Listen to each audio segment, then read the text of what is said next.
সেই সাদা তেলের প্যাকেটে যে নয়নতারা গাছগুলো লাগিয়েছিলাম, দেখো কত বড় বড় হয়েছে। এইটা আজকে এই যে সয়াবিনের ঠোঙা, এর মধ্যে মাটি ভরে নিয়েছি, এর মধ্যে দিয়ে দেবো আজকে। এই সাদা তেলের প্যাকেটটা আমার গ্রো ব্যাগ হয়ে গেছে,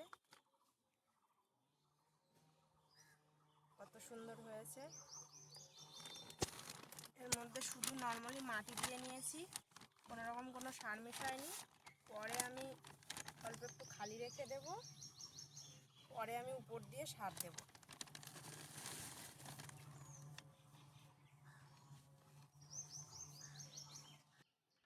লাগিয়ে নিয়েছি, এবার জল দিয়ে দেব। আর এই যে একটুখানি বনসাই করব গাছটা, তার জন্য এই যে কেটে দেব, এগুলো এই ডগাগুলো সব কেটে দেব।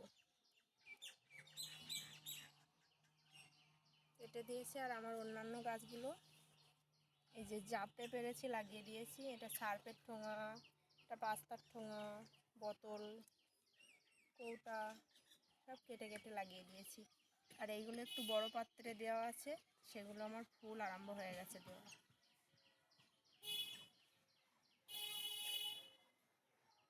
এটা এই যে ঠোঙার মধ্যে দেওয়া আছে, ওইদিকে টবে দেওয়া আছে, ঠোঙার মধ্যেও দেওয়া আছে।